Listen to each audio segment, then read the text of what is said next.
Com. We are live on Facebook.com, Twitch.com. Oh my gosh, what else? Twitter.com, as well as, well, actually, we're on Periscope and Facebook. 2 pages on Facebook. But right here, don't mind the smoke. You know what I mean? We're in the booth. It's Christmas this week, so that's why I'm wearing this hat. I like themes. It makes the day go smoother, for me anyways. But we got the man in the building, and some of you already know him. Some of you are probably surprised that we're in the same room. You know what I mean? Probably. You know? Yeah. I'm telling you, it's just like, what? Him and him together? What? Yeah, man, it's Will Dridge from Will Dridge Ventures. What's up? How you doing? I'm good, man. Good. Thank you for coming on this episode of Candid Conversation Special Edition. No worries, man. No oh worries. man, Thanks for having me. Yeah, now we cracked open a monumental oyster last week when we had Swish Styles on here, because a lot of people see artists, but they don't see what make the artist. So last week we got another opportunity to dive into the working mechanisms of Swish Styles. Mm-hmm. Now we're going to talk to the man who really knows how Swish Styles works, but we're not going to talk just about Swish. We got to talk about Will Dridge Ventures as well.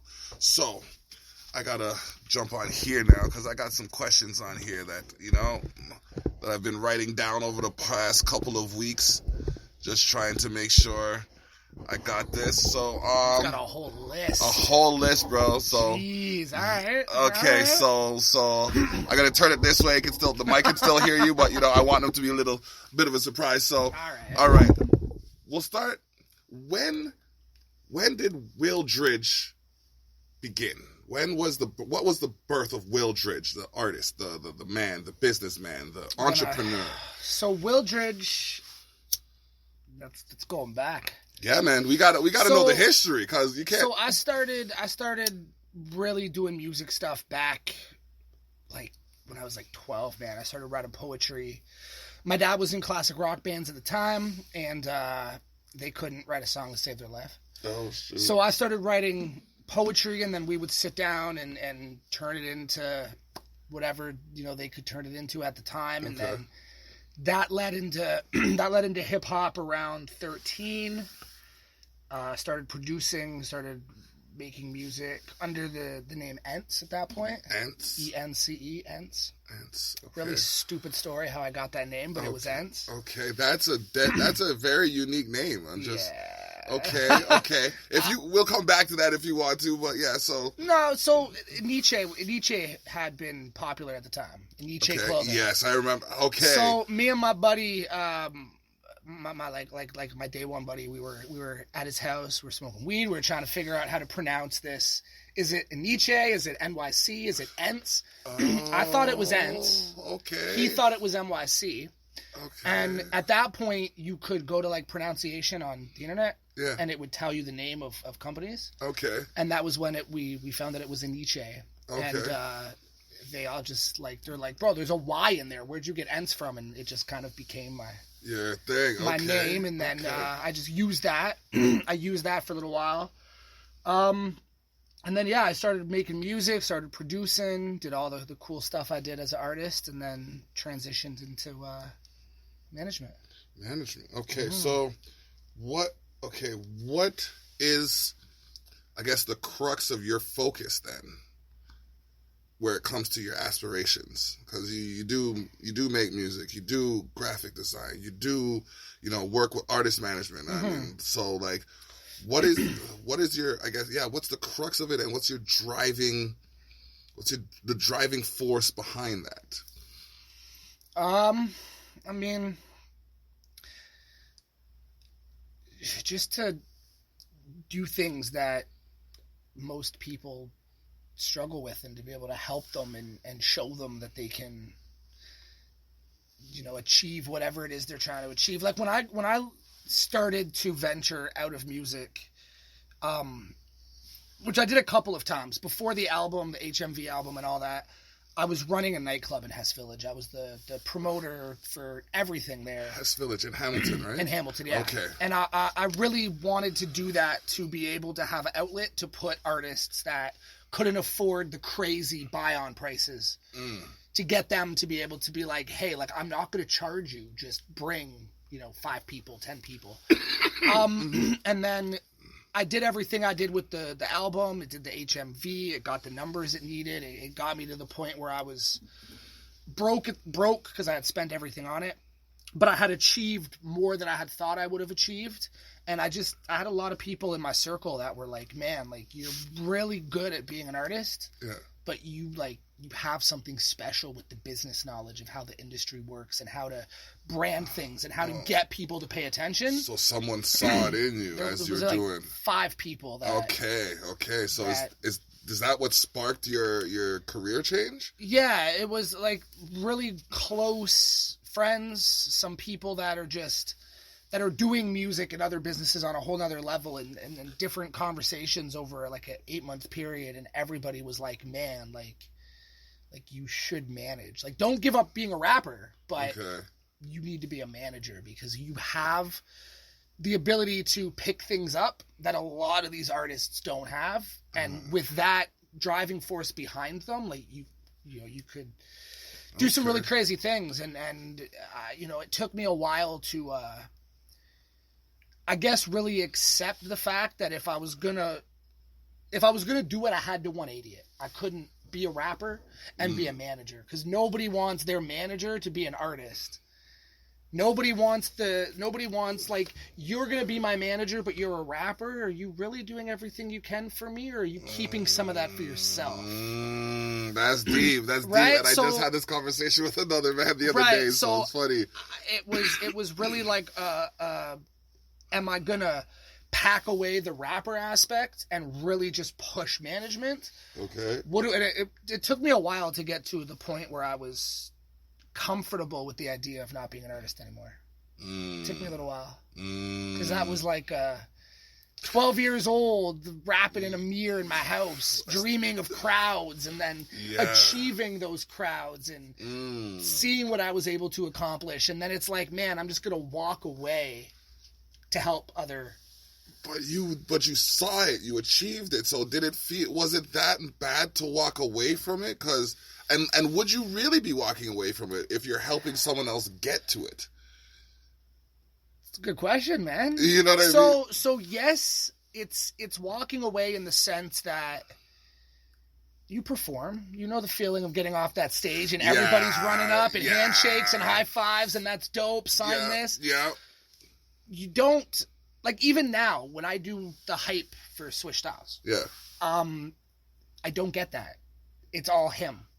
It's everybody like, yo, your set was dope, and I'm just kind of like the afterthought. And that, call it an ego, call it whatever you want to call it. That was, one of the first things I noticed was like that excitement of getting off the stage and knowing that the crowd loved it. And it's like, but they don't. It's like the superhero becoming the sidekick kind of thing. It's like I went from being Batman to being Robin. Yeah. Not even Nightwing. Right. Okay. Right. Okay. But at the same time, like every accomplishment that the business clients get, every accomplishment that Swish Styles got, this year felt good. Yeah. It felt good to be able to look at it from the outside and be like, like we did that. Nice. Without having the stress of those are my numbers, those are my views, those are my sales. Okay. More of being able to sit back and be like, like that idea worked and enjoying the wins without having to have the stress of it being my product. Okay. Now that's enlightening to see or to hear because, like, one, I wasn't sure where the artist was in this scope, in the realm of your existence. And I know, was it last year? I think it was last year, the year before, you were nominated for a Niagara Music Award. Mm-hmm. It was last year. It was last year, yeah. And then this year I was nominated for promoter. We were in a good company this year. We were in good company this year. It's like, okay. So Rob, I think Rob Repos took that. Rob Repos definitely took that. I'm not mad at that at all. I can't complain about that at all. The man he's put me on shows, so like I can't. You know what I mean? Like Rob Repos is good people. Yeah, man, definitely. Shout out to Borderline as well. They have their open mics every Tuesday. Yeah. So okay, now there's two questions that kind of coincide with each other, but correct me if I'm wrong. We're gonna kind of jump forward into something. Okay. I remember I scrolled through my pages. I'm not as active on social media as I should be. I'll admit that. But there's sometimes I go on social media and I see things. And I saw this and I thought it was a spoof. So I have to ask you directly, the same way you asked me about that GPS. Mm-hmm. And for those of you who don't know, yes, if you Google my address, which I'm not going to tell you right now, you will see a picture of me sanding down my 1996 GMC Jimmy. It's true. I'm Google famous. So you're Street View famous. Street View. Yeah. Oh, sorry. I'm Street View famous. They didn't even blur out your face. Nothing. No. Because I know people who work for Google. All right, so he probably saw me. You turned and you were smiling and like waving at the camera. I saw him coming up the street. I'm like, this is my chance. I looked and I posed and everything. It was viral. I'm telling you. Yeah, that should be your profile picture. Oh my gosh! You know what? Yeah. I should find a way to get that. I should get that. If you see that screenshot and send it to me. Bonus. I'll send you my Similar Differences EP. But not even mine. It's our Similar Differences album. Shout out to Zach Burry. There you go. But I saw this and I have to ask, the GoFundMe page. Mm-hmm. Was that a spoof? Which one? I only saw one. I had two. Oh man. I had one that was mine, and then I had one that was something that Kush McLeod, Sean Smith, photographer friend of mine, was doing that I had shared. Okay. So I did have a GoFundMe page for like 2 days. I was going through some stuff at that point in time, some financial situations, and a friend of mine suggested I try a GoFundMe page. So I reluctantly listened to what that person told me, and it just didn't get received very well. And no, I thought it was in hindsight, it was probably a bad look. Being a guy that was going through some financial stuff, but not putting it out there to the public, and then bam, GoFundMe. Looking at it that way, but yeah. I was looking at it from like, man, the man's reaching for help, and everybody just slapping his hand and talking shit about him. Well, not everybody, but like, you know what I mean? I had a lot of people message me. Like, I had a lot of people inbox me like, bro, like, what's going on? And then I would tell them, and they'd like, oh man, if I had something, I'd send you it. And then I had a lot of people messaging me on it like, the fuck are you doing? Like, get rid of that. Like, that's a bad look.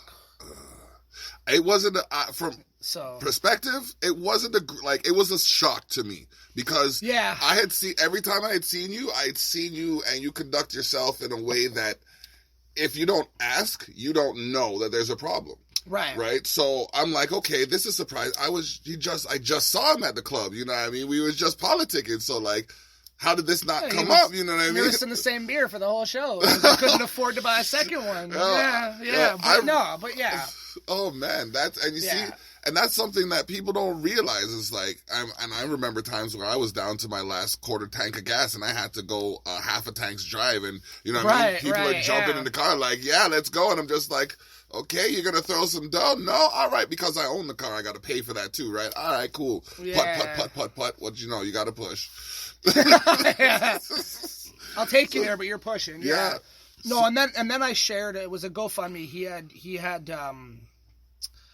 had done a GoFundMe page. The premise of his was that he wanted, if you could afford to give a little bit of money, give money, and then he was gonna pick like a whole bunch of people that were struggling around the time the pandemic happened, and he was gonna divvy the money out to help like single mothers and families. And I had shared that post, and then I don't know what he ended up. Like, I don't know what the outcome was. I just showed him some love for that. But, But yeah, no, the first GoFundMe page was me. It was. That was you. It was a real GoFundMe page, but a lot of family had called, and I was like, okay, bad idea, take it down. Sorry. This is one thing I want to say to the community, like in general, when someone asks for help especially a man, which is not something that's easy for us to do because we're expected to be able to do it all. Not at all. People need to actually be able, like, if you can't help, shut up. Really. And then maybe try harder. You know what I mean? Just try to help somebody in your circle. Even that. Like, if you see somebody that you wouldn't expect is going to post something like that, and they post it, reach out. Message them. What's going on, man? Like, I just saw your post. If you can't help them, if you can't physically afford to help them, reach out, man. Have a conversation. I had a lot of people that knew what I was going through at that point in time financially, and they couldn't help. They were just not in a financial place where they could even, think about giving me money. But conversations, man. Conversations can change a mind state. Completely 180 a mind state at that point in time. And sometimes it's very hard to get out of a situation when your mind is drowning in that situation. I hear you. So, like the ones that messaged me, like, like, what are you doing? I pulled it down. It would have been a lot nicer if those people would have messaged me with a, like, hey, what's going on? Let's have a conversation. Let me at least talk to you and get you back into a good state of thought. It's like, but at the end of the day, it was received how it was received, and it was not received very well. So I pulled it down and called it a day. It's like the difference between being told to calm down and being asked why you're mad. Right, exactly, yeah. Yeah, so, you know what I mean? Yeah. I just want to put that out there on wax because, like, I didn't know exactly what to do because I was just like, all right, like, we weren't really on the level. Like, we had talked, but I didn't know, like, it was just in passing conversation. So it was just like, I hope things go better for him, but, like, other than that, that's all I could really do. And nobody knew what I was going through at that point because, like, again, I was going to the shows. I was, like, I very rarely, and hopefully this doesn't change because I'm saying it, but I very rarely pay to get into venues.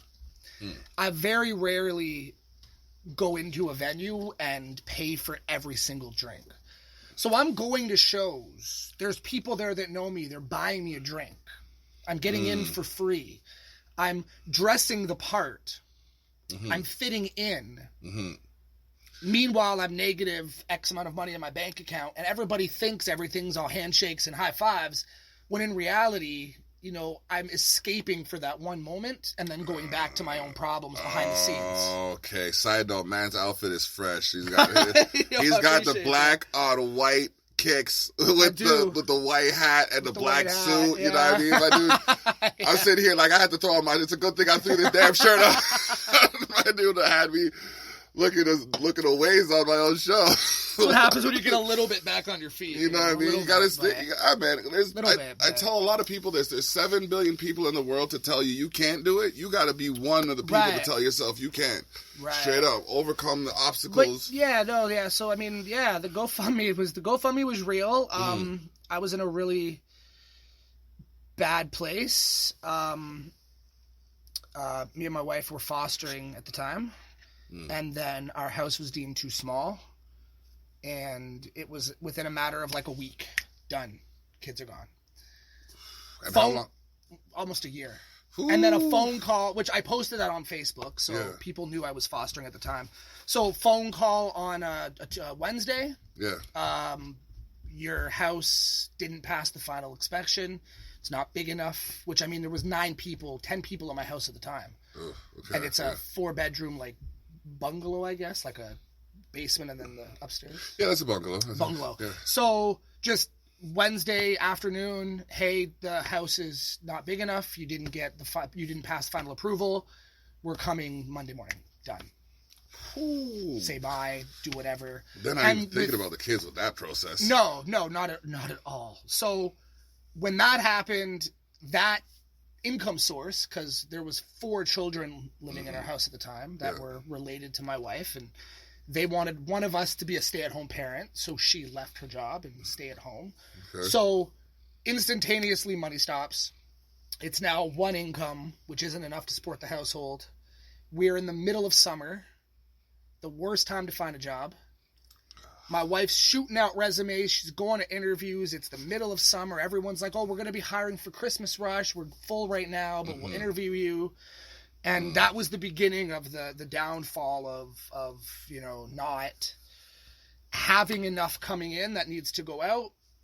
And it took us a good 8-9 months to get to a point where we're back on our feet in the sense that bills are, like, I'm not rolling in cash, but my bills are paid. That's and what I'm matters. Not stressing over, it's whatever, the 20th today. Can I pay my rent in 11 days? Like I know my rent's gonna get paid. Okay, and those are the key things. And once you can build on that, then you know what I mean. Like I find, I stress when it like I have my statements paid automatically, so I don't have to think about them. The only thing I have to do is transfer the money from the account when my income comes in, and I put it in a savings, and then when I know it's coming out, I'll put it back into. See, I don't do that because corporations are crooked. Yeah, I know they're crooked, but I have them, bro. Yeah. I'm telling you, we can talk about that. Your phone bill will come out, and then you'll look at the bill and be like, "These motherfuckers charged me an extra $40." Yeah, and then I'll call them and say, "You charged me an extra $40." No, I'll pay you when you fix that. No, I play with my money like that. Bro, No, but I get what you're saying. Yeah, man. I had I have a 20 gigabyte plan. I didn't use 7 gigabytes for 6 months. I called them and I said, "How much do I have to pay if I go over?" They're like $15 a gigabyte. I said, "Okay, so for the last 6 months, I've had 7 gigabytes left over on average. So I want 7 times 6 times 15."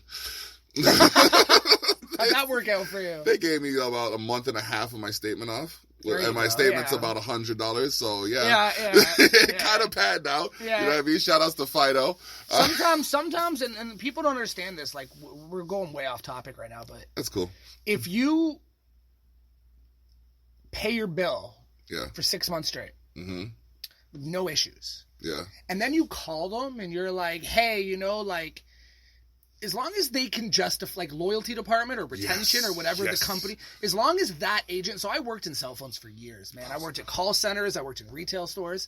As long as that retention agent can justify why he did what he did, and at the end of the day, the outcome is we made a loyal customer happy, and now he's going to stay. He's probably going to upgrade. He's not going to go somewhere else. They'll do whatever. Like, we've been with Kudo for almost 10 years, and whenever there's any problem, Kudo, when I couldn't afford the phone bill, man, Kudo gave me 3 months free. They literally wiped. I think I owed them 5 months worth of my bill, and I called them and I was like, "You guys are going to cut me off tomorrow. It's going to happen. I can't pay you. There's nothing I can do. I don't want to lose this, but I'm telling you, I'm going to lose this tomorrow because I cannot afford to pay you." And the guy wiped out 3 months. And then put me on like a 6-month payment plan, which is unheard of. Yeah, because they usually only give you like 3 but max. We've been with them for like 10 years, and for the most part, we never had an issue with our Kudo bill. And that should mean something when you're actually showing. And I'm gonna look into the camera directly now. It should mean something when someone shows loyalty to you, and you are, you know what I mean, you're getting the service or the payments that you require from that. So, you know what I mean? Shout out to those companies that have been doing something for their customers. Because, like, I always notice that the new customer gets the perk and everything, but then you've been there 3, 5, 7 years, and it's just like, what do I get? Yo, fun fact. Okay. Fun fact. So, because I do graphics and all that, I have Adobe Photoshop. Yeah. And I had Illustrator. Okay. Those are the 2 programs I had. Okay. And I was paying, it was $21 a month US per program. So that works out to like $60, $70, whatever the exchange rate is at the time. So I got an email saying that they were offering the whole Creative Cloud package, all the programs, everything, it was like $39.99 a month. Yeah. So I called them. Yeah. And I'm like, "Hey, I want to, take advantage." And the guy's like, "Oh, this is only new customers." And I'm like, "Of course. Why would an existing customer, why would you want me to save money?" So I said to the guy, I was like, "Listen," and I'm not going to say it live, but I said to the guy, I'm like, "Listen, we have 2 choices. We have 3 choices. I can delete my account, create a new account, and do some other stuff I'm not going to say because I'm not going to tell people how to do it, and I'll circumvent the system, and I'll become a new customer. or I'll just cancel everything, and I'm sure I can find a bunch of programs online that'll do exactly what I need them to do. Mm-hmm. Or you can do something for me. I've been with you guys for almost 5 years. Oh my God! The new customer plan of $39.99. It was $34. It was $34.99. I now pay $24.99, and I have everything. Fun fact: I have the masterclass suite for that whole program. Well, not for the good. Do you? Masterclass is great. Yeah, we're going way off topic. We're talking about things that relate to, you know what I mean, the business. Masterclass. Red Mouse's masterclass was ridiculous. Really? Yeah, okay. I watched. Yeah. All right. Yeah, his house is phenomenal. Okay, so I want you to walk me through something here. Okay.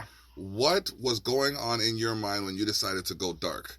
And for those of you who want to make a joke, but I'm talking about online. There was a period of time where, and I remember I couldn't scroll without seeing, it was almost annoying, but that's how you have to be when you're marketing. You have to be like every third swipe, you know what I mean? Everything was different though. It was never the same post. No, it wasn't. It wasn't redundant. That's why I kept scrolling. Yeah. I mean?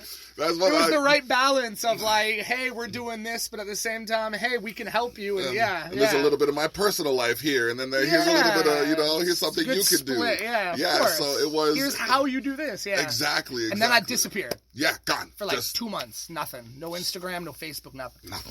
So, where was my mind at when I went dark? Yeah. Okay, so I'll tell this story, and this will give everybody a good idea of where my mind was at when I went dark. Swish Styles shot the Be Me video with Young Stitch. Yeah. Pulls up to my house the day that we were shooting that video. It was either a Ghost or a Phantom. It was a Rolls Royce. I think he said it was a Phantom. It was either. I think he said it was a Phantom because I asked him that question. Yeah, I can't remember if it was a Ghost or a Phantom. Either way, it was a $500,000 Rolls Royce. Yeah. You get inside of it, you sit in the back, you push a button, the door opens for you. You push the button again, the door closes for you. Like it was executive. It was massage seats in the back that lean all the way. Buddy, you're sitting in the back of the car so when he picked me up, I was in the front, and then we went and grabbed Stitch, and Stitch was in the front, and I was in the back. And he's like, "Yo, I'm sorry that I'm putting you in the back, but like Stitch is the artist," and I'm like, "Bro, it's cool." And I'm sitting in the back, and I'm just like, "Bro, you could just drive me around. I'll just chill in the back of this all day." I'm like, this seat goes all the way and I'm like all the way almost in the trunk laying down. Oh, wow. I've got a little like table thing here. I've got a TV. I've got like everything. Like I had my own radio, like my own music setup and my own like heat. I could adjust it was crazy. Nonsense. Seat warmers and everything. Yeah. The cup holder, you could turn it on and it would keep your like if you put a coffee in there, it would keep it heated. Like it was ridiculous. So he picks me up in this $500,000 car. Yeah. Pulls up to my house. I get in the car. I'm sitting in the car. There's photos on Facebook I took in the back seat with like the Rolls Royce thing behind my head. Right? Yeah. So I'm sitting in the car. We shoot the video. I think we did like 4 locations. And like the whole day we're just chilling. We hit up Starbucks. He had to buy me a coffee from Starbucks. I could not afford a coffee from Starbucks. Well, that's how you know he's good peoples. So he bought me the coffee from Starbucks. We're shooting the video. We're driving around. We're cruising a little bit, having fun because it's a Rolls Royce. You can't just you can't have all business. You gotta have some play, right? So we're doing that, and I'm gone. I think from like 10 a.m. I got home at like 8 o'clock. I think. Oh. Walked in my door, sat on my couch, and called my landlords and said, "I know this is the 4th month in a row, but I can't afford to pay you rent. I don't have it. What can we do?" That's where my mind was at when I was dark. I was doing everything I had to do to be the manager. I was doing what I had to do to make sure he was the artist was being branded properly. But on a personal level, once I got back into my house, it was just like, I've got to figure out how to get out of this situation. And nobody had cared about the GoFundMe, and that's fine. I don't hold anybody to blame for that, but nobody cared about the GoFundMe. Nobody had the money to help me at that point. Nobody wanted to, or I guess had a need to, take advantage of any of the multiple graphic promos I put out. Like I was doing, I do logos for $100. I was doing logos for like $30. I just needed the money. So I was like, I'll do your logo for $30 or your artwork or whatever. And it got to a point where nobody seemed to, like, nothing seemed to resonate with people at that point for whatever the reason was. And I got into my head very quickly that reaching out for help isn't an option. I need to figure this out on my own. There is no service. There is no anything that's going to pull me out of this place that I'm in. And I went dark. I was like, okay, enough. Like, I need to focus on putting yourself out there so much, and you had to just shut it off. Yeah, and so I was like, okay, like, enough. Like, notoriety, you know, whatever, buzz, fame, whatever you want to call it, none of that mattered. It didn't matter if I was the guy that could walk into a nightclub and drink for free. It didn't matter if I was the guy that could walk in a studio and every producer knew. It didn't matter if I was the guy that could phone a record label and talk to a friend of mine who works there. None of that mattered at that point in time. I was just a dude that was in a really bad place. And when I realized that, I went dark. I was like, okay, it's time to reshuffle my whole plans and get, you know, myself and my family out of this situation. Okay, was that around August 2019? Is that between August 2019 and March 2020? Yeah. Okay. What else is happening? September? What's happening during that time frame in your life? Like September to March, like pre-COVID, basically. Just part-time jobs, man. I was just jumping on everything I could. Okay. I did have, and I mean, I don't think my family members are going to watch this, to be honest. You never know. But there were some family members that helped me out, and for that, I thank you. But I was just seasonal jobs, man. I was just trying to take as many part-time seasonal jobs as I could physically grab. You know, I was just, At that point, people should respect the hustle, though. It's not like you're just sitting there like, okay, I'm giving up. The world is over. You're actually out there actively engaging in society, trying to overcome. Yeah. And you know what? You're also correcting a misconception. People don't think this can happen. A lot of people, because, I mean, I went through my lumps. I got my lumps from the system, you know what I mean? And I thought, as traditionally a lot of people of my culture do, it's because of my culture. It's a lot of things happen because of your choices and your conscience, you know what I mean?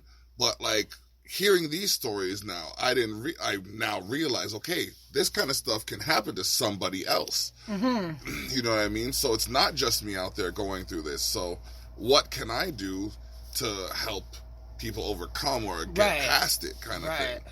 Yeah. And it's true. I've had ups, I've had downs. I've never been down that low.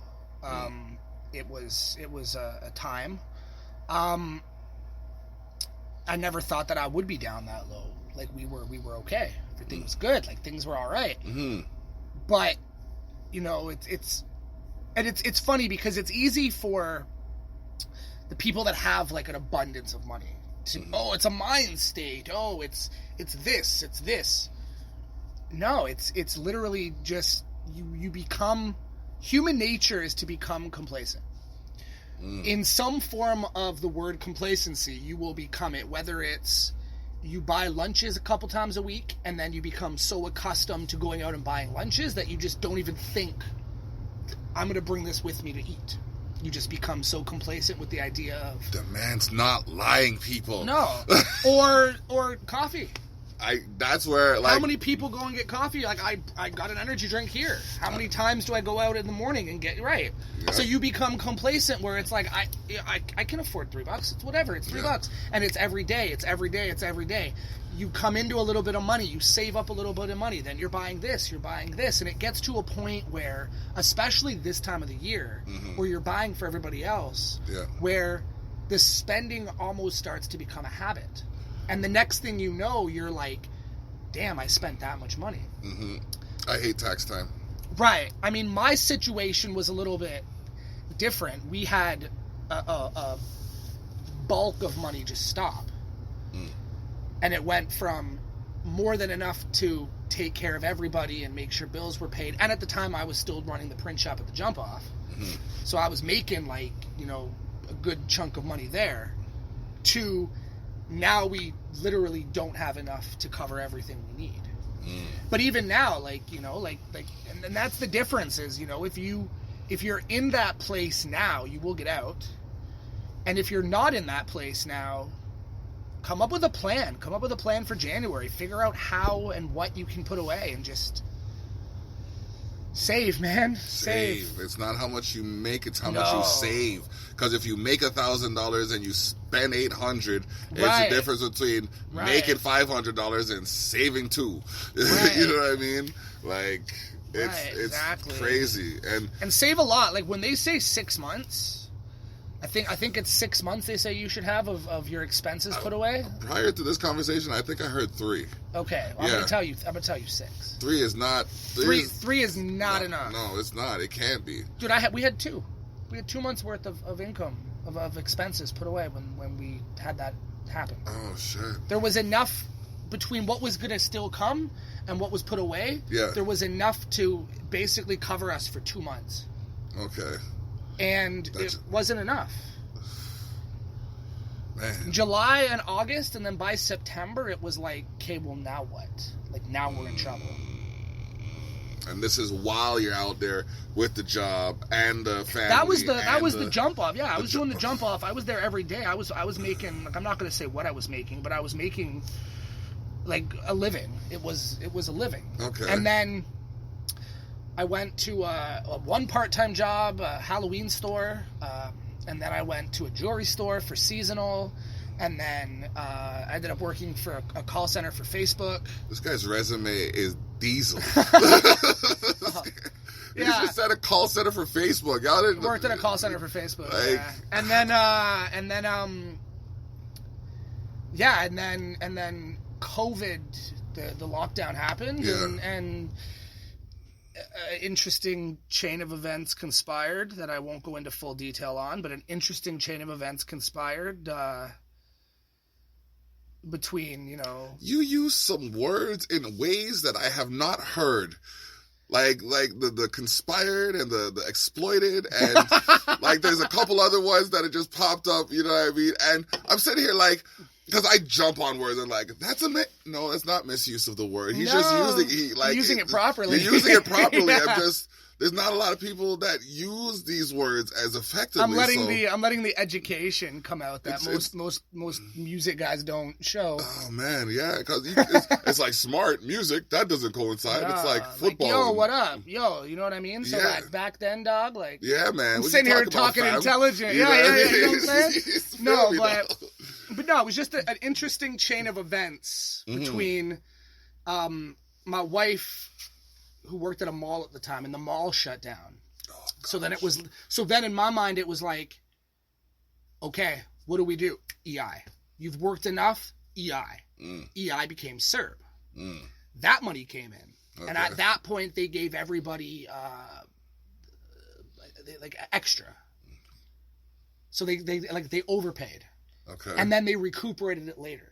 Okay. So you get like if it's $2,000 a month, they're going to give you $3,000 a month when you first get it, and then 3 months later you're going to get nothing for one period because you're going to be you owe us $1,000. Okay. So it was a combination of that. It was a combination of the good. I was making good money for the call center, mixed with income tax returns and everything, and it kind of everything's coming up Wildridge.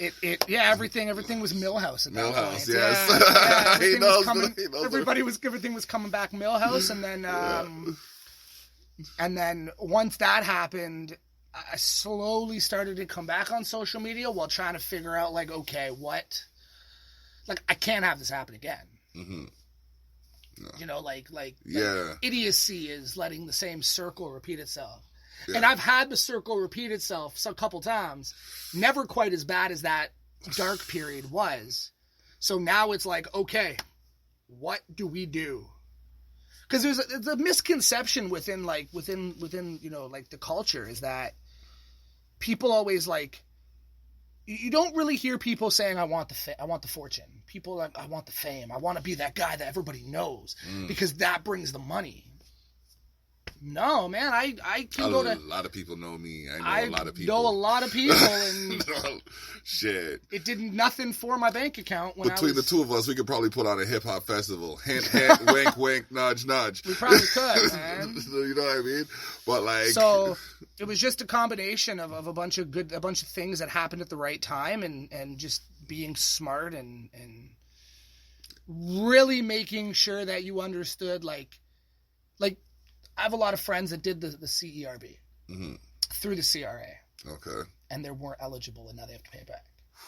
And they're like, what did you do to make sure you were eligible? And I'm like, I applied for EI. Because EI will check. Like, EI made sure at that point. I don't know if they did later on, but when it first started, if you were eligible for EI, then you got it based on that. Okay. And when everybody was getting 26 weeks or whatever, like... Because I ended up getting laid off from the call center job because of COVID. Okay. And I had a certain amount of weeks. It wasn't necessarily the full, like, we're giving you 26 weeks. It was like, you're entitled to either more, so we'll give you 26 and then you'll get more after, or less, and this is what you're getting. Okay.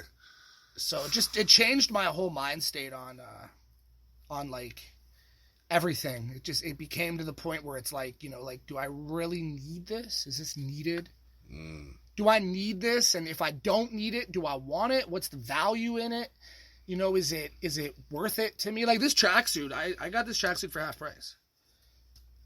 Everybody's like, oh man, you were broke, and then you got out of being broke, and then what do? You buy a $200 Roots tracksuit. And I'm like, bro, I paid like $99 for this tracksuit. It was like a one-day flash sale, members only, and my wife's got subscriptions to all those websites. They never know. It's like people judge based on my jewelry. Right. Like, this is a $300 camera right here. I didn't pay $300 for it. You know what I mean? It's like, you gotta assume. People are assuming the word, like, assuming, oh, look at that. He must have. Well, if he has, then I should have. And if I don't have, then why should he have? No. Right. You gotta you gotta make your mark and establish yourself in the way that you want. Like, you know what I mean? You've tested the metal, you've put your work in, you've done shows, you know what I mean, all of that stuff. But there's a lot of people who don't acknowledge that because either they're new to the region or they're new to the scene and they haven't seen what's being done, and it's just like, nah, that's not how it should be. It's two like for $4. 2 for $4. I'm not spending $3.50 for one can. Why? 2 for $4. Exactly. I got this hat at Winners. It was like $12. Oh damn. You walk in a Foot Locker, you get the same hat for like $49. Something like that. $12 at Winners. I'm telling you. Why? That doesn't make sense. You could still look good. You could still wear brand name clothes. Yes. Like, I don't care about the Roots name. It's a comfy tracksuit. It's warm. Me and my wife talk about this all the time. You could be in you could have financial issues and not look like it. Mm-hmm. You know what I mean? Like, I don't. Well, yeah. I don't know. There's no. You're not wrong. You know what I mean? There's people who like. I mean, I understand there's desolate situations. I've been in desolate situations. But, like, if you have your roots amongst you, you know what I mean? Like, roots. Yeah. if you have your roots set, so to speak, you know what I mean? Like, you can develop. Yeah, branches will fall off and leaves will fall off, but that'll make room for more growth kind of thing. If you prune the tree properly, everything will happen and the right way. And, like, there's a lot of people who just assume, okay, if I do this, that's going to happen because it happened for them. And that's not the way it is. You know what I mean? Right. Like, even the way I dress, like, every day. So I wear a lot of khaki pants. A lot of just gray khaki pants, beige khaki pants, green khaki pants, black. A lot of khaki pants. Not with all, like, the pockets. Like, but, like, just cargo pants. I rock me some cargo pants. Yeah, I got my slacks on right now. Just khaki pants. And it's funny because people will come up to me and be like, yo, those, like, the fit of those is really, like, where'd you get those? At Urban Planet, Blue Notes. They were like $20. Oh, you shop there? Yeah, bro. I don't see no problem in that. No, all the time. Dude. They get their fucking buy one, get one a penny sale. Yeah. I'll go buy like 5 pairs of pants. $20 a pop. I'll buy 4 pairs. Yeah. I spend $40. I get 4 pairs. Because you buy one, you get one a penny. Mm-hmm. Who cares?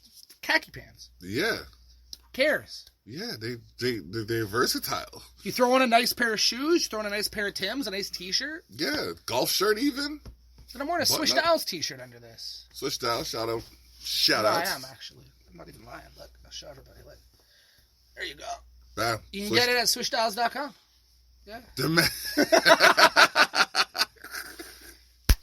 That's great. You like that? A little that was great. That's definitely funny. Like, I thought I was bad. No. Nah, like, you gotta, because even when you said the jump off, I'm about to say the address. They know where to jump off. Yeah, man. If not, they can Google it. Google's a powerful tool. Yeah, it is. Google's a powerful tool. It is very powerful. You know what I mean? Like, yeah. I could, like, so here's a question. How has technology, it's still recording. Man's not even reading the thing. No, yeah, man. No, how has technology changed your approach to the music industry? Because, like, not to date you or anything, but if you not nearly as bad as COVID has, but geez, really, yeah, COVID really changed a lot. But, I think, I don't know, man. I don't know how to say this. On one level, I think technology has really fucked up the music industry. On another level, it's made it easier. But in making it easier, it's really fucked it up. Yes. So, like, when I came up, it was CDs. It was on a street corner all day. Mm-hmm. Giving them away for free, selling them for $5. Handwriting on them. Here's my tape. Hey, I'll sign your name. What's your name? With the Sharpie and -20 weather. Just trying to get them into every person's hand. And, you know, like, it was MySpace. There wasn't Facebook. You couldn't post and be like, in the studio today. Like, you had to go out. You had to be involved. And now it's like, I'm just going to take a photo of myself in my booth. I'm going to post it on Facebook. I'm going to throw $20 in it, and I'm going to get 10,000 people to look at it. And if 1% of those, you know, 10,000 people check it, I'm happy. So it's made it really, really, like, just fucked up in comparison to before.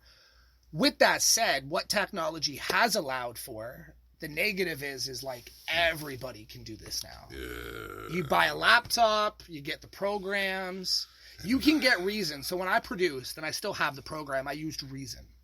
Propeller had Reason, which is like, it's like Pro Tools, Logic, Reason, and then like Fruity Loops. Okay. Will.i.am of Black Eyed Peas did everything in Reason.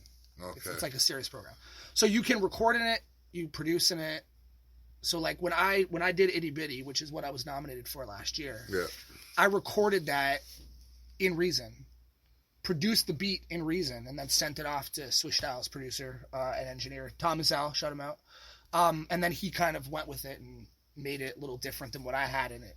Made it really good. Okay. So anybody can do this now. Anybody can go and for like $1,000 you can. I gotta stop you right there. Anybody can do it, but not everybody should do it. No, but so it's made it to the point now where the music world so saturated.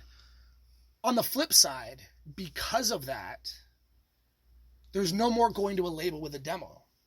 It's now created a world of artists that either actually want it and will learn the business side and will get everything in pocket to where the label's just like, he did that, okay, we're going to throw money at him. And they have the ability now to say no and do what Chance the Rapper did, what Macklemore did. Those guys got Grammys with no label behind them. So there's good to the technology aspect. There's definitely bad to the technology aspect. I mean, I'm wearing an Apple Watch.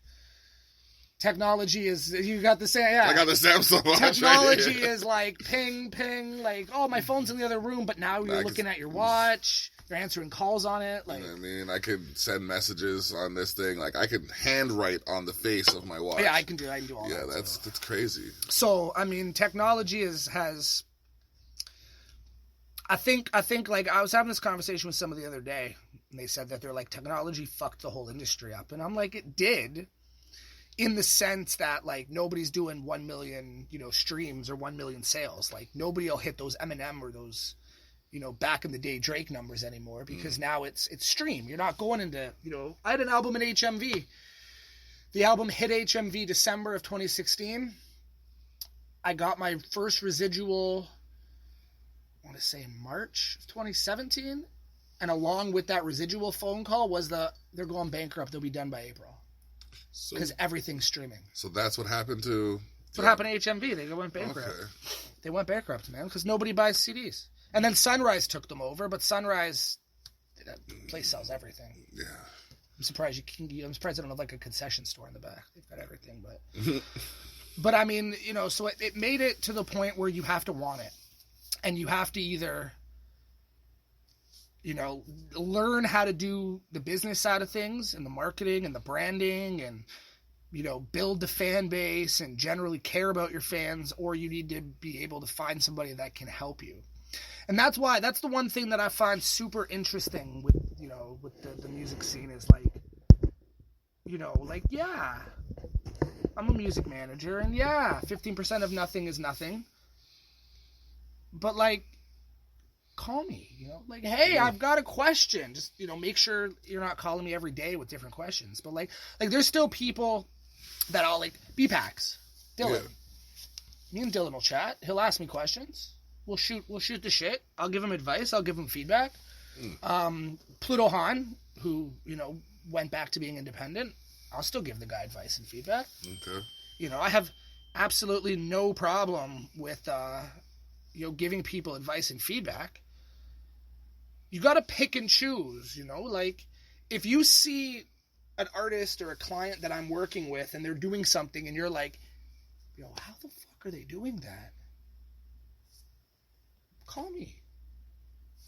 Everybody needs to, you know. Like you see, you know, and this is the thing. Like, this is the thing that people don't realize about you, and that I'm beginning to learn. Like, he's a humble dude. He just has no time for foolishness and fuckery. You know what I mean? Like, don't waste the man's time. Like, understand that he has a family that he's got to provide for, so he can't just be offering himself out for free. But at the same time, if there's a way he can help you without putting himself back. Yeah, like there's so many things with the industry. So like I manage All Things Pawn Shop. That's my normal day job. Yeah. I also help them with their branding and all of that stuff. And then they just opened Quench Beverage Bar beside it. Right next door. We got Swish, the sponsorship there for the hand grenade smoothie. Yeah. So I help them with the branding. I help them with the marketing. I help them with all of that stuff. I'm like the owners, and then I'm like here. My official title is like manager in training, but like I help them with whatever they need help with. Okay. And then obviously I manage Swish. Yeah. So I don't understand why, as an artist that's trying, like, you're looking at, we'll use Swish Styles example. You're looking at Swish Styles. You're like, the man did 250,000 views in 30 days on said music video. How? Understand why you wouldn't call and be like, hey, what do I have to do that? Because it's easier to speculate. I don't want to talk to you. I just want to do what you're doing and talk shit about you doing it so you don't do it again. Right. You know what I mean?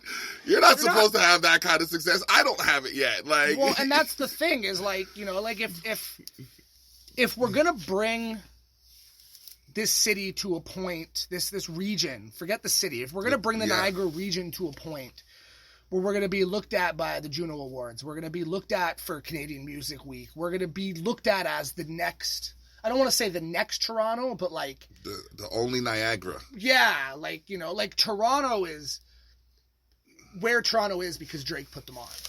There's no reason why we all can't come together and create something really special in Niagara. We got to come together, man. Don't see what I'm doing with a client and then just hate on me and that client. Call me and be like, man, what do I, like, obviously there's things that I can't give answers on. But like, be like, hey, it's the block.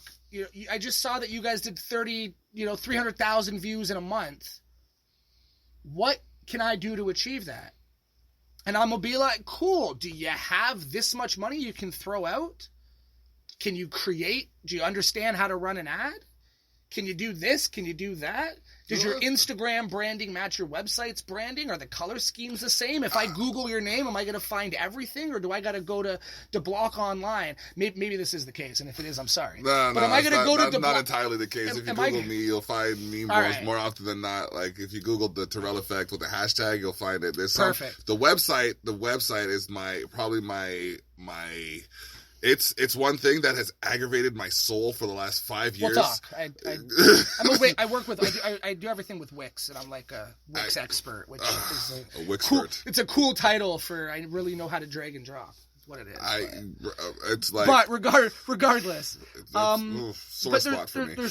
But yeah, there's things that people aren't aware they can do to get to where they want. It's like you know, like I don't know, like Joe James is a rapper, we'll say. Okay. And it's the real Joe James Music on Twitter. But then Instagram, it's at Joe James. But then his website's Joe James Music. Yeah. His Facebook is like, you know, your _ boy Joe. Yeah. And I'm going on the internet and typing in Joe James, and I'm not finding anything. Yeah. Because nothing is unison. Okay. So now I'm a fan, and I'm like, oh, like I'm at the show, and I'm like, yo, I want to find Joe James, and I'm searching Joe James on Instagram. I Google this shit. I know I'm like the fourth David Tyrell that comes up, but let me see what happens when you Google the block online. I've never actually Googled the block online, so I couldn't tell you. But I can tell you if you search Wildridge. I mean, I don't have a Twitter. I don't have a... Really?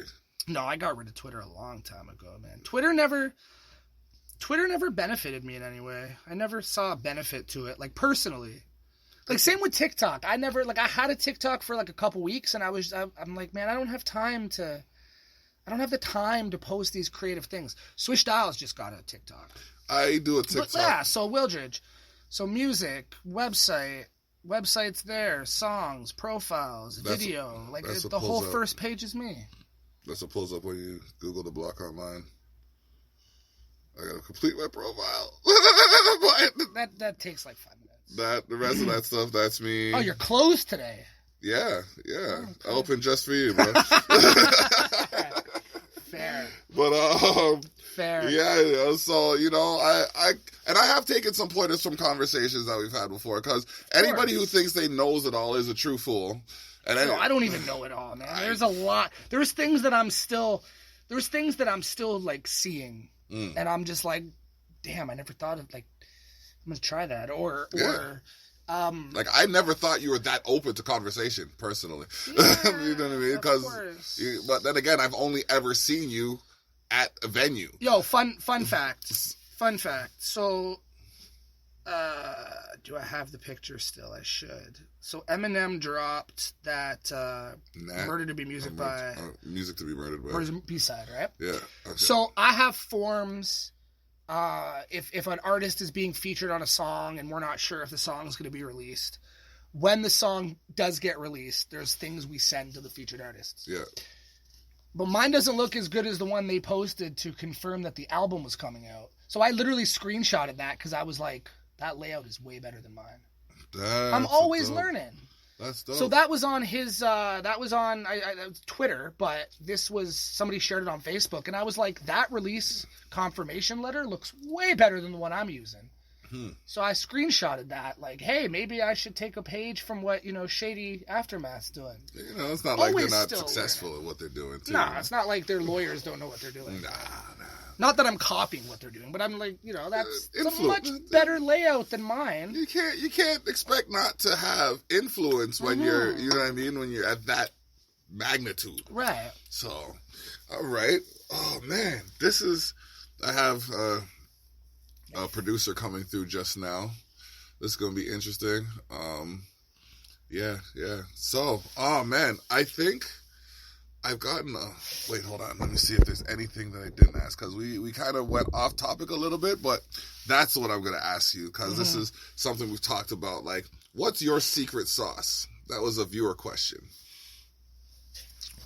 My secret sauce? Your secret sauce. In which context? Oh, that's for you to divulge which aspect, you know what I mean? Because you've been dropping some jewels, and, you know what I mean? Like, you've been dropping some gems, and if people are paying attention, they'll realize there's a few things they can do with their own careers that, you know what I mean? Like the Facebook ads you were just talking about. Y'all might want to rewind 15, 20 minutes. You need Facebook ads. You don't necessarily, but like just as a point of what you want me to drop.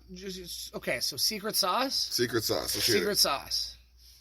I'll give the secret sauce for artists. The secret sauce is that there really is no secret sauce. Jeez. It's an ecosystem. It's an engine with various moving parts, and they all have to be going in sequence. And if one of those moving parts is lacking, it's going to affect the overall performance of what you're trying to do. So for example, production the creation of the product, the production of the product, the promotion of the product.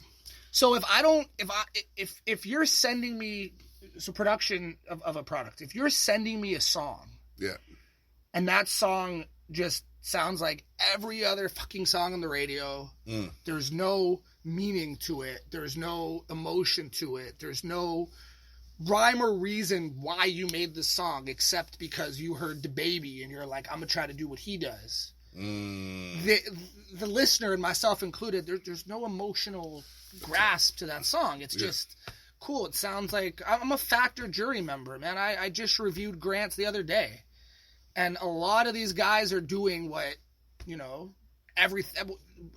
what's on the radio. And like, I understand the concept. Make something that's hot. Like Switch Dials, we put out Hand Grenade. It was a pop song because pop is what's in. But that song was so emotional. It was meaning. You could hear it in his voice. That's what's going to sell. That's what's going to make people either that or just come with like raw bars over a crazy hype beat that's going to get me super excited. So make sure your production is right. Make sure the performance is right. Make sure if you're listening back to it and you're like, oh, I could have said that word a little better. It sounds kind of off. Then go say the fucking word better. Yes, too many times. I tell Swish all the time, like, you have a studio in your house. Don't send me something and be like, I got to redo the second verse. Redo the second verse, then send me it. Let me hear it. When you have a song, don't just fucking release the song. Don't wake up on a Monday and be like, new singles coming out today. Plan that shit. Come up with a strategy. What is the artwork going to look like? How is that going to tie in with your visual brand? How is that going to tie in with the look and feel of you as an artist and your image? How do you want to release this? Do you want to send it to Spotify editorial playlists and see if you can go that route? Do you want to send it to blog sites? Do you want to send it to DJs? What do you want to do with the song? Figure all of that out before you even send the record to 20 of your homies. Figure all of that out. And then come up with your strategy, come up with your plan, get it out. And run with it. Keep running with it. Listen, like, everyone's like 3 months is all an indie artist really gets from a track. They're not wrong as an indie artist. On the flip side, Hand Grenade came out in August, and we just got him a sponsorship deal last month. Ride that wave to the crest. Ride it. 24 Karat Magic was what, a year and a half they were pushing that 24 Karat Magic song of Bruno Mars? Something like that. It was like a year and a half they were running. I mean, Happy was running for at least 8 months. Happy was almost a year. Run with it. Once you find something that works, run with it. Yeah. And don't try to replicate it. Don't Nickelback yourself. Don't Nickelback yourself.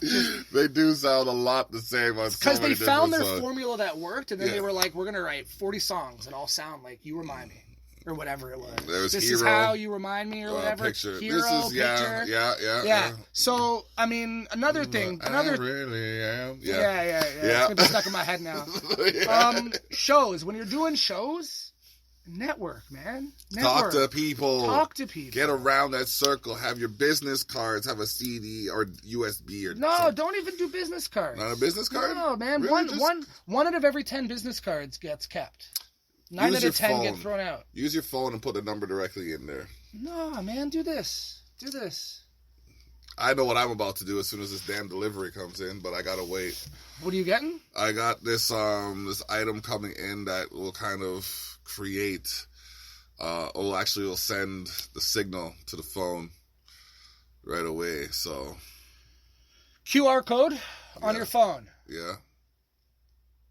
Hey, you have a business card? No, man, but if you open up your camera and scan the QR code, there's all the information you need. Where's the QR code? I didn't show you the QR code. Okay, I was about to say. But that's where the QR code will take them. Okay. What do you tell them? Tell them what you're looking at. You're looking at the Switch Styles page, really, the recording artist promoter, Distorted Views Entertainment. His Facebook, Instagram, YouTube, Spotify, Apple Music.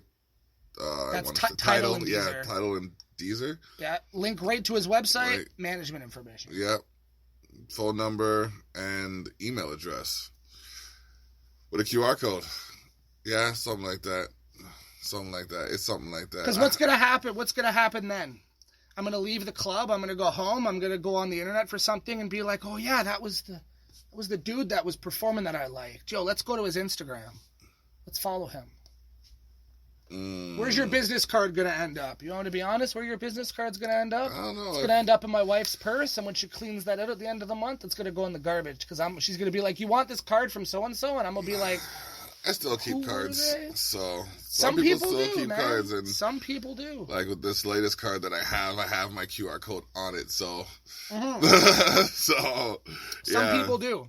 But yeah, get out there, man. You make sense. But yeah, it's basically getting out there. I know, like, when I have something from an artist, or like when I went to the Robbie G show, you know what I mean? The man had his whole album, his whole anthology out, offered me a deal on it. I said, okay, you know what? Out of respect for the hustle, you know what I mean? I'm going to get that. And, you know, he signed every single one of them individually, you know what I mean? I respect the shit out of that, because you didn't have to. You could have just said, here, thanks, bye. You know, and Robbie G is I've known Robbie G for, I don't know, like 2014. Robbie G is like, he knows his shit. He's got his shit. Shout out to Robbie G. Shout outs. Supposed to do a show for him before the COVID happened. Yeah, we had a lot of shows booked before COVID happened. So many. COVID 180'd everything. Ramshackled, man. I like that. Ramshackled. I like that. It discombobulated the whole scene. Oh, I'm telling you. No, COVID. Flabbergasted. COVID, yeah. Let's be flabbergasted. Golly gee. Oh, man. No, COVID, yeah. COVID didn't so much change the formula of things as it did. Because the same shit that I did. This is how simple branding can be. I'll let them know this. This is how simple branding can be. Aside from paid advertising, because I didn't do paid advertising in 2016. I didn't even have a Facebook page in 2016. I don't have a Facebook page now. I got rid of it. I don't need, for what I do, I don't need. I have an Instagram and I have like the profile. Okay. But I didn't have a Facebook page in 2016. It was the profile that I use now is all I had. And I had an Instagram and I had a Twitter. The exact same formula that I used to promote my album that made it to HMV is the exact same formula that I use to push Swish Styles, with the exception of the strategy. So the formula of this is what we're going to put out, and this is where we're going to put it out, and all of that is the same. Okay. The context and the content has slightly changed, and then was slightly changed again when COVID happened, because people are either on their phones all the time or very rarely. Because what COVID did was it basically forced you to stop working and remember, oh, yeah, I have a family that I should spend time with. I've got relatives I haven't called. Hey, man, I like my phone's over there and nobody's bothering me. This is nice. So it's one of the two. Either you're bored as shit, or you're not on it very often. So the way that you put the content out hasn't changed, but the content itself has, because attention spans are so much lower, and there's so many, like, walking out of my plane, like, do you want one of these? Sponsored ads on Facebook. So now you really have to show the value immediately. But the same formula, the same tactics, the same shit that I did in 2016 to get people to give a shit. It's the same friggin' document on my laptop, and I'm just like, all right, so we're going to drop this track. All right, so which one of these 15 things that we've already done are we going to do with different context? Okay, so and then the formula. You throw the paid advertisement in there, and it gets it to other places and other people, and that allows you to expand outside of your friends and their friends in a faster pace. But it's expensive, man. Yeah. Not everybody has money for advertising. Advertising budgets are the most important, a good portion of the production aspect, or the requirement to get the production out there. But we can talk about that another time. Is there anything you would like to say in closing? Because we have had quite the candid conversation. This is episode 72. You know what I mean? I'd like to welcome you back at any time we can arrange, and then we could, maybe drop some more jewels. Mm-hmm. So, I guess just at the end of the day, because I've had a lot of people ask me over the last like 6-8 months, like, what do you do? What do you do? What do you actually do? Yeah, what is it that you do? So to simplify that, because people are like, are you a graphic designer? Do you know branding? Are you a marketing guy? Are you an artist? Are you a manager? So many hats you gotta wear. I'm a creative director, meaning that I work with my clients and I work with the artists, making sure their visual identity, physical products, the mock-ups, the look, the feel, all of that is cohesive. So when you see, Swish Styles at the show, the outfit matches the look of the website matches the Instagram matches the artwork, everything's cohesive. I do that with brands too, and businesses. I do graphic design, and then I come up with strategy. At the end of the day, I'm not the guy that's in the studio with the artist. I'm not the guy writing the song with the artist. I'm not the guy producing the beat for the artist.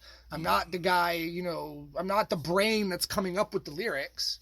I'm the guy that's like, here, at least with the artist that I work with, here's 10 tracks.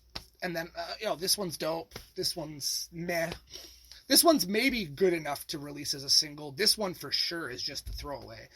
And then once that's determined that, like, okay, these 5 tracks are hot, then we get to work. What's the art going to look like? How's it going to tie in with your color scheme? Hand Grenade, 1 Million color scheme was almost the same. And then White Witch, we flipped it a little bit to tie in with like the bleeding eyes and all that, which then matched his website, which then matched his dripping marker logo that we use that looks like a dripping marker. So everything was cohesive. And then the strategy of how you're going to release it and how is that branding going to fit the image that we're trying to get across to people, and how does that correlate to your real life? So at the end of the day, it's a transparent meeting of the minds to help the artist. And then obviously I have like the music connections. I know the label guys. I'm a grant writer. I know how to do a lot of the business aspect, but a lot of it's just teaching. Like if I walked away from Swish Styles tomorrow, I'm very confident that he would continue to do big things without me, because I've pretty much taught him a good chunk of what I know. Just fortunately, he doesn't have the time to do that. He doesn't have the time to leave. No. Me and Swish have been friends. I've known that guy now for like 4 years. Yeah, man. Like you guys are like Farkas and Ash. You don't often hear one without the other. Yeah. How we met was interesting too. Okay. Super interesting. I think I told you that on the phone, didn't I? I believe so. Yeah, nobody knows how I met him. Everybody always asks me that. They're like, yo, how did you meet this guy? How did you know this guy was going to be the, like, it's an interesting story. I was 2016, end of 2016. Actually, it was January of 2017. Okay. And I was managing, I was consulting. I wasn't even managing. I was giving him feedback and advice. Trying to get into a point where I could manage him, but I needed to get a feel for who he was before I made that choice. So I was doing like 60 days free consulting for this artist. And he had a show down here, and he called me the one day and he's like, yo, the promoter cut my set from 20 minutes down to 5. And then the next day it was like, yo, the promoter took me off the show. And then the next day it was like, yo, the promoter put me back on, but it's only 15 now.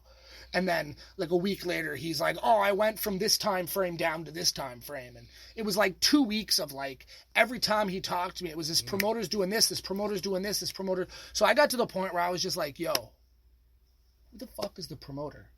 And he knew Swish Styles as RJ. So he's like, it's this RJ guy. And I'm like, all right. So like you're driving all the way down from, I think you lived in Sudbury. Oh, to do this show, to open for this headlining act, and this promoter is just dicking you around. So I'm like, yo, put us in a group chat. I'm gonna give this guy a call. I'm gonna figure this shit out. So he does it, and I get RJ's number, and I call him, and I'm like, yo, who the fuck are you? Like, this guy's coming all the way down, and I'm like, I'm not happy. And he goes, and this is where, like after this situation is where I really earned respect for him, because his professionality was on point. I don't know who you are. In hindsight, I did know who he was, but I knew who Swish Styles was. I didn't know RJ. Oh. Because I had done some shows with Swish Styles. Okay. We did some Evil Ebenezer shows and stuff. Okay. But I didn't know an RJ. So I'm ripping this guy on the phone. Like, I'm just like, bro, like, what kind of fuck? You just put your fucking promoter pants on today, bro? Like, what are you doing? So he's, I was not a very nice guy. I'm like, yo, you just put your fucking promoter pants on today? Like, you just wake up and you're like, I'm going to shave my face like a promoter? Like, what are you doing? Oh, my God. And his answer, his reaction to that, instead of being all, like, badass and fuck you, he was like, can I send you something on Facebook and then we'll talk after that? And I'm like, I'm taken aback. I'm like, all right.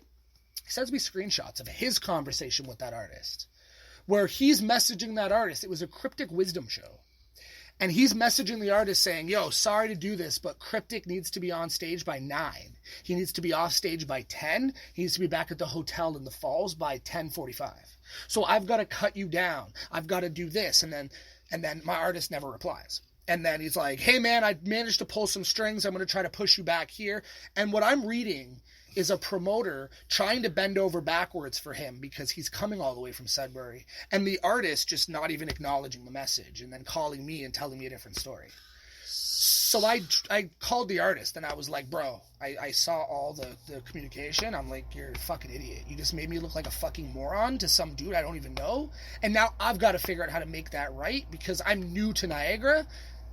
And if this guy's booking big acts, he's not somebody I want to be, having a bad relationship with.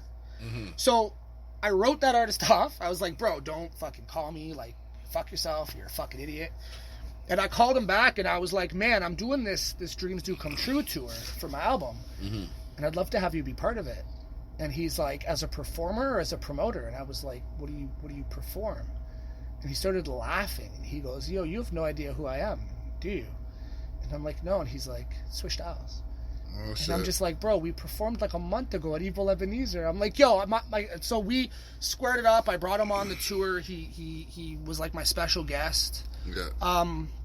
And then from there, we had a little Shopify business for a little while. That didn't. Amazon and Wish and all those guys just drought. Yeah, we just could not compete with those guys, so we shut that down pretty quick after we started it, and then we just so you're saying, wait, hold on, pause. Are you saying you're partially responsible for like this wave of Amazon Wish kind of thing? Like, did you start an idea that they just took over, or was no? We had a business, and some people might remember this because I was promoting it. It was called ShopCuvon.com. And it was women's like accessories and apparel, so like sweaters and shirts and purses and hats, and it was my wife's idea, and me and her and Swish went in 3 ways to invest and get it going, and it was all drop shipping, and it was like we had paid an extra fee to have, like, if it's coming from China, it's being expedited, and so nobody waited more than like 14 days for their item. The problem is that when you're a brand new company that nobody's heard of, and you can buy a sweater from us for $25, or you can go to like a company that's been around forever, where if there's a problem with it, you can just walk into a mall. Where are you gonna go?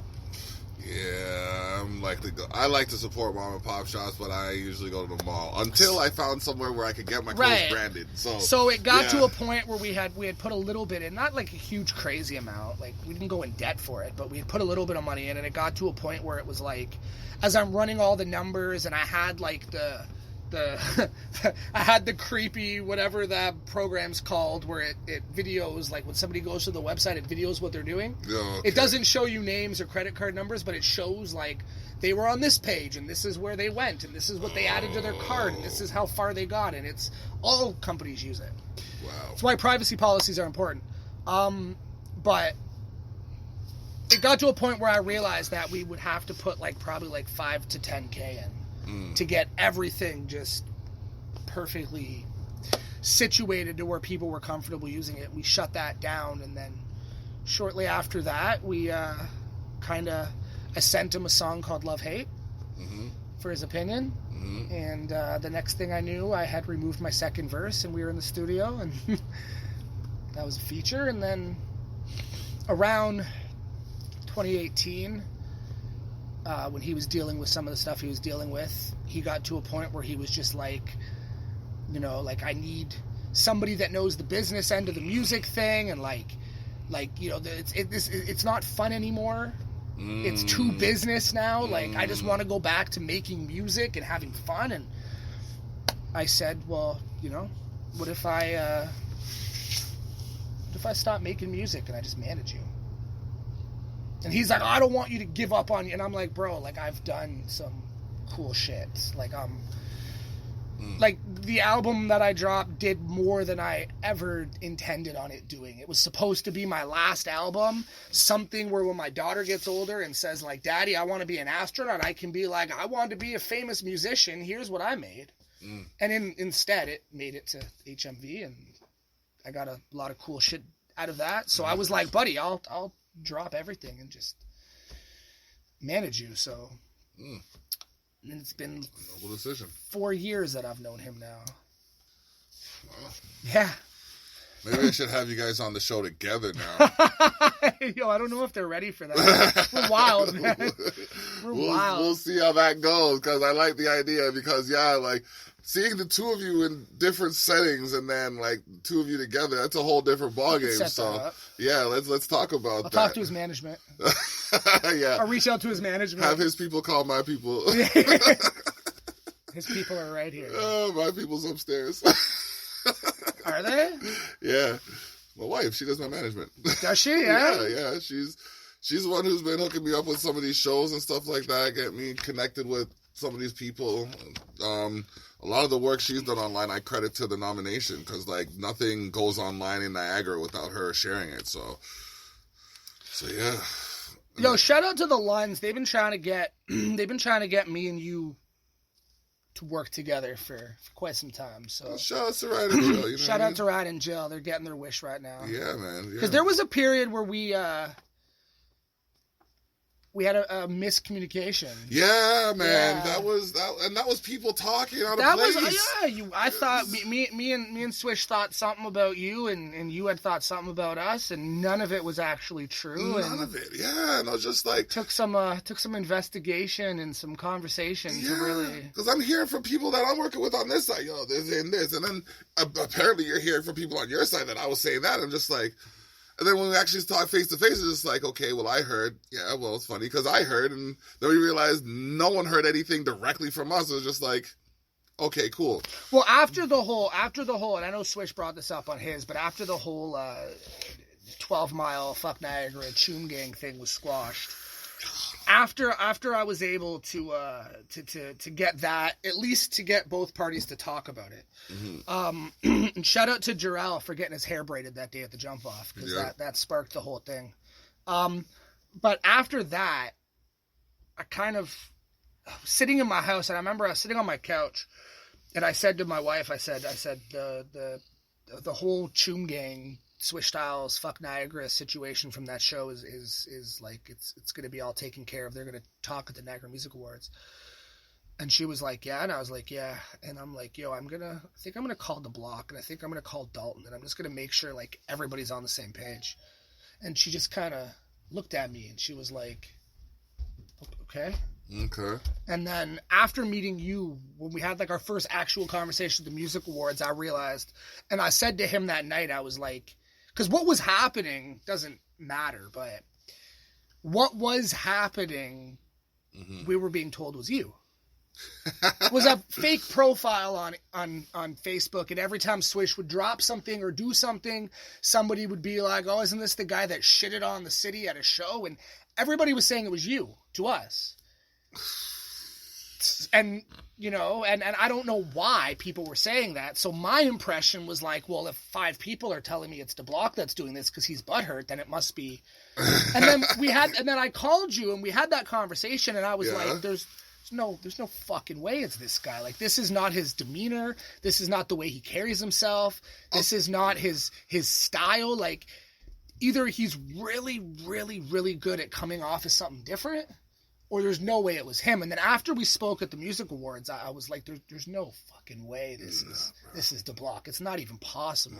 I had one fake Facebook profile, and I was thinking of using it as an alias for my rap name, and his name was Paul Mall. Paul Mall. Paul Mall. Pallmaul. Paul Mall. That would have been my other alias. And then even then, I only had it because I was looking in on people who had blocked me. So, but I had used it. Paul Mall, smoking the competition. Exactly. Yeah. I used to smoke them too. So, did you actually? Paul Mall. Yeah. So that's kind of. And then I went on to studios because I had a studio. It's a long thing. I don't smoke cigarettes anymore. No. But yeah. I'm gonna throw a loop at you real quick, just because I am gonna share this on my Facebook and. Nobody really gives DeBlock plugs. Okay. Because DeBlock's the interview guy. So in my hand is a Culture Shock magazine. For those that are watching this on my profile and have no idea what this is, what is this? Let everybody know what this is. Culture Shock magazine is basically a magazine that is supposed to bring a positive light to the community and the culture of hip-hop and, business and art. So Niagara has a scene out here that isn't entirely seen in the way that it should be, I feel. And I want to call attention to artists. I want to call attention to businesses. I want to call attention to people who are doing something in the community to help develop it or to further, the growth of it. So Culture Shock is last month's edition features King JD on the front, and as well as J Mac from SBE. And there's a lot of local, we got Robbie G's got a thing in here. Yeah. We've got Lady Lyrics with her Camp Destroy Camp brand. Yeah. You got Christy Hales in here. Yeah. We had the mayor of Niagara Falls in there as well, Jim Diodati. Yeah. He was interviewed supporting on the local businesses with a little menu in here. Yes, sir. Yes, sir. We got a lot of G3, of course. Yeah. They're in there too. This month, I think December's edition, I already have Switch Styles article written up. Yeah, man. You guys got to check this out. If you follow me, make sure you guys check this out. Give me your email. I'll send you the PDF so you can circle it in your network. Yeah, for sure. Yeah, man. Because stuff like this is what we need to do. We're going to grow the city. We need to support stuff like this. Is it a super elaborately made high-end magazine? No, it's an independently made magazine for the independent people in the community that are doing what they need to do and putting on for others. This is far, far more valuable to the scene than like a View. I don't know if they have the View magazine out here. But I don't even know. I think that was a Hamilton thing. But. Yeah, they had I know they had the Metro and the 24 out. The 24, yeah. This is way more valuable than the 24. This is an independent person doing an independent publication for the independent people. I appreciate the plug, fam. No, of course. All right. Of course, man. So, yeah, man, we, believe it or not, just crushed an hour and a half. We did. It was nothing. So, y'all got to stay tuned because we're going places. We're going to make some things happen out here. And, y'all want to be on board before too long because it's happening. For this to happen, y'all don't understand what else is in the works. So, just stay tuned, stay focused, stay safe, and stay vigilant. All right. Bless up. Much love. We out.